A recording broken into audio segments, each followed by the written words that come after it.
Good afternoon, welcome to MKU TV. My name is Kelvin Kihara and you're on the show number one leadership show, The Spirit of Leadership. And today I am bringing you the right people so that we can know their spirit and their heart for leadership in our institution, Mount Kenya University. Today I have the presidential aspirant, one of them, a guy I tell you, he is a leader in himself and he's determined to bring the change that he desires to see in Mount Kenya University. So maybe you can tell us who you are and even your vision for this leadership position. Thank you so much, Mr. Kelvin. So my name is Daniel Lemarkat. That is my official name. But most of the students know me as Mdogo. That is my political name.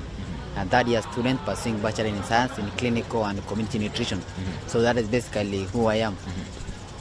And what inspires you to run for this position, bearing in mind that it is one of the topmost position in a school institution, student leadership? What gives you that determination? Thank you so much, Mr. Kelvin. There's so much things that is inspiring me to vie for this big position. One, as the president, we need to elect a very strong president, a very vibrant president, a very radical president who can really represent the issues of the student in the Student Welfare Committee and also in the Senate.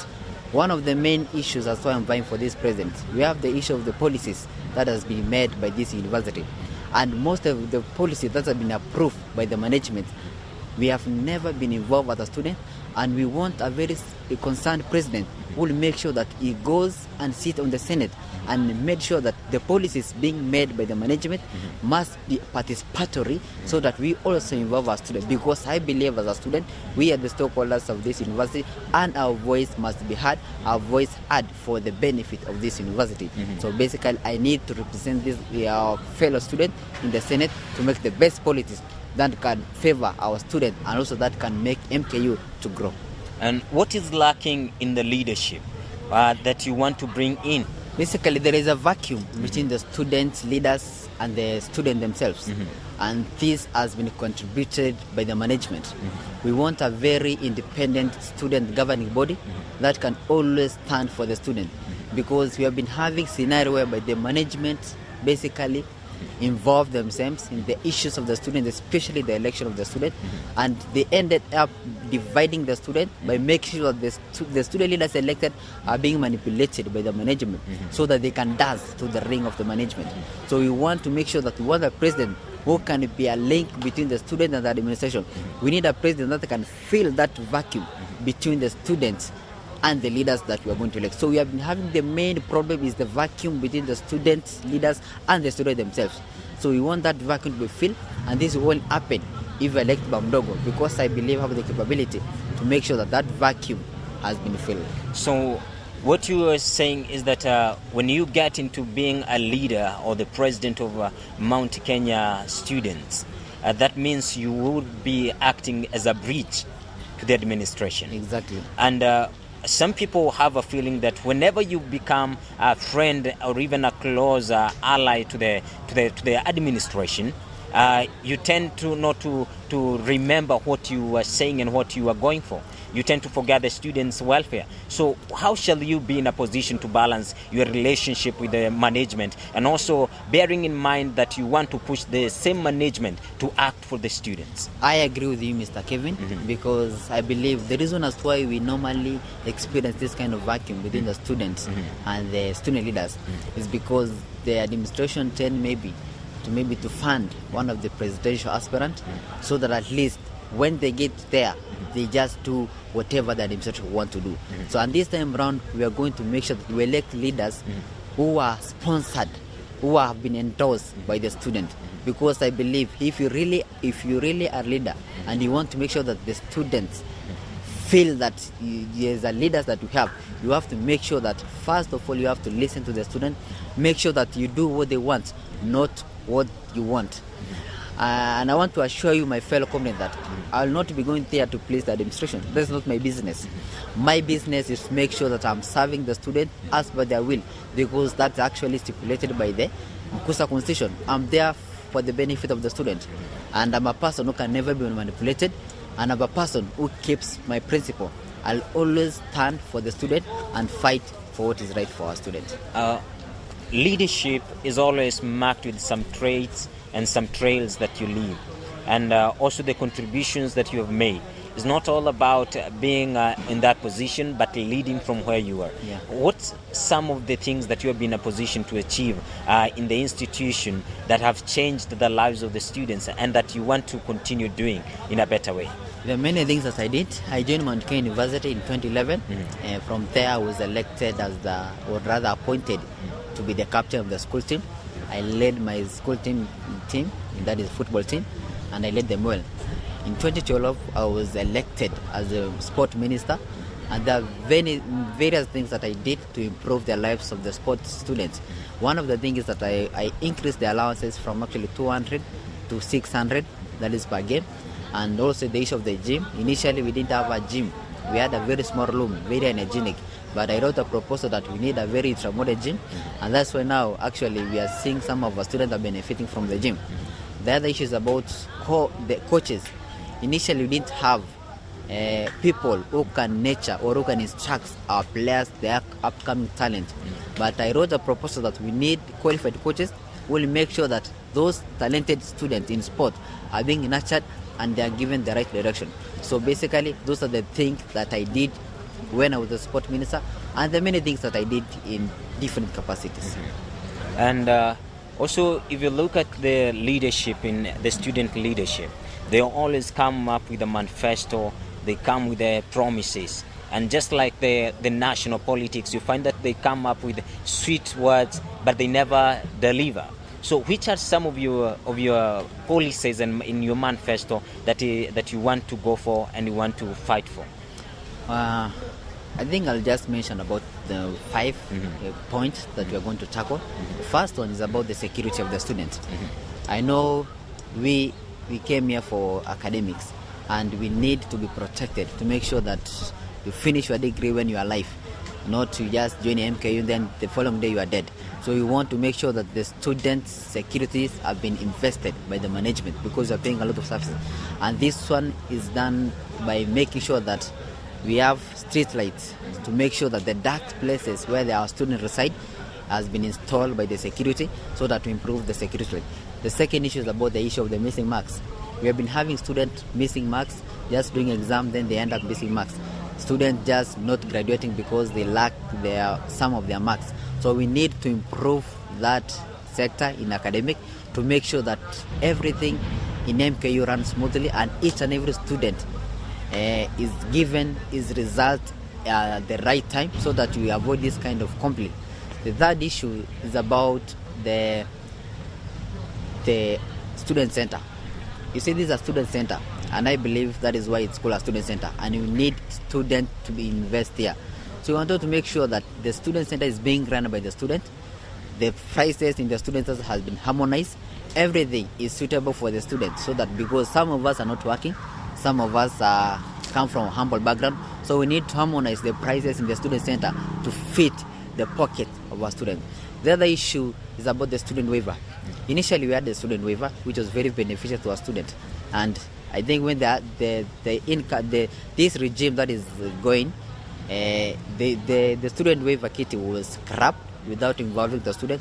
So we are going to make sure that we are going to bring back that student waiver, so that it may continue benefiting the needy student. And I'm sure if we elect Mdogo, those things we are going to make sure it has been implemented.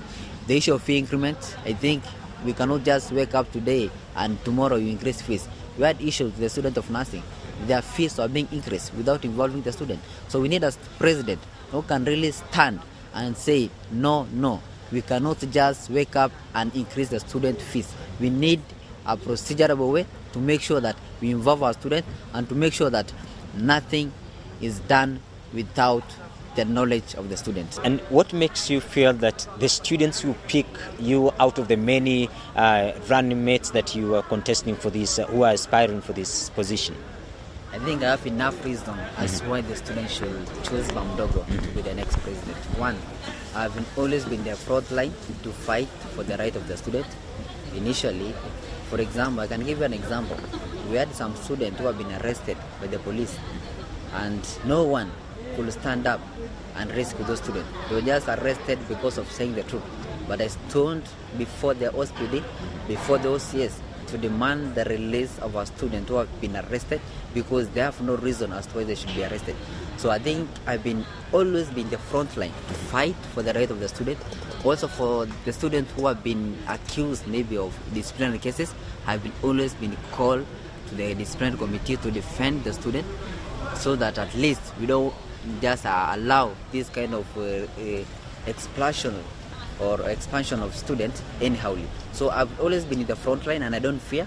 I'm a very courageous president and I'm a very strong one who always keep my promises and who always do what the student want. So that is the basic reason as to why I'm very confident that my fellow students will choose Mdogo to represent them as their president come next Friday. What change do you foresee yourself bringing into the institution and even to the students and even as an institution as a whole? Because again, many come, this is time for change, but we never see the delivering of that change. They come and live with their regime, but nothing can we trace them with. The main change that I'm going to ensure that I'll bring is to bring the students together, because we are having that problem of division among us, our students. So we want to make sure that our students are united and we speak with one voice. Basically, that is my main reason as to why I should vie for this position. And that's the change that I'm going to bring. Because once we have a very united cabinet, once you have a very united student, we are going to do anything that we want. We are going to instruct the administration to do what the student wants and not what the administration wants. So first, my first objective is to make sure that we are united as a comrade. We are united as a student, so that we can do one thing with one voice and with one stand. Yeah. Your vision for the institution? My vision, and your dream? My dream to the institution is to make sure that we have national leaders, produce national leaders, leaders with integrity, leaders who can dialogue, and leaders who can lead in the right way. So that is my dream to the institution, to make sure that we bring or we mold very creative and very strong leaders. Talking about molding, it brings into my mind the issue about our national leaders, the political leaders that we are having. And I'm asking myself, how do you see the leadership of our nation? Is it growing to the right, going to the right direction, or is it that it is deteriorating? Basically, the leadership of our country has a lot of problems because we have been voting basing our argument to the tribal line. So we want this generation, the coming generation, to choose leaders basing on their issues, basing on their policy, so that we avoid this kind of saying that this is my tribe, I should vote for him, this is from my religion, I should vote for him. So the problem with the leadership in the country is we are voting on a tribal line, and we as a student, starting from the university level, we want to change that mentality and choose the best leaders.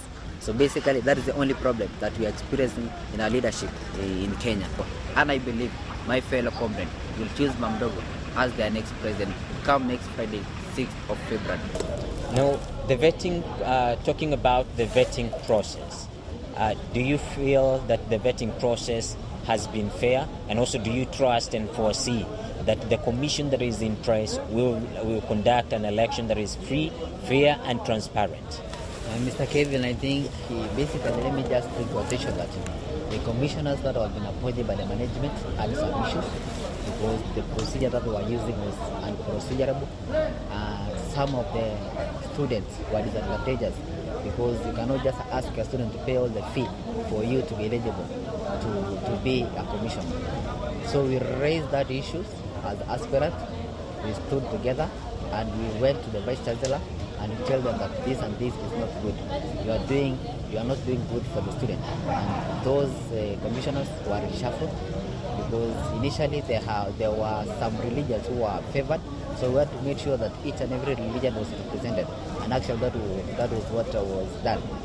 And I don't have trust in these commissioners because it is not independent commissioner. There is someone somewhere behind or on the dark pushing them or manipulating them to do what they want. And I've not gone yet to the vetting, but I'm hearing that they are trying to do their things that are not good. But we're going to tackle it, and we're going to ensure that each and every presidential aspirant is vetted fairly, and we cannot allow to be intimidated by anyone else. This is our thing, this is the student thing, and we are going to stand for what is right, because I believe we are the students, we are all equal. We have no student who is special. Every one of us is equal, and we deserve equal opportunity. Thank you very much, Mr. Daniel. Thank you so much, Mr. Kelvin. That was Mr. Daniel, and indeed, he's saying it from the heart, the deepest part of his heart, saying that it is time for change, to bring the change that we desire to see. When all that counts is your vote. Your vote is your voice. If you want to see the change that you desire, you want the voice, the change that you've been speaking about, then your vote will help you to do it. So make sure on Friday you make a date with the elections and choose the right aspirant, the right person that you want to see leading the institution to the next level. Thank you very much for having watched this through the Spirit of Leadership with me, Kelvin Kihara. I've been your host. Thank you for your comments and your feedback.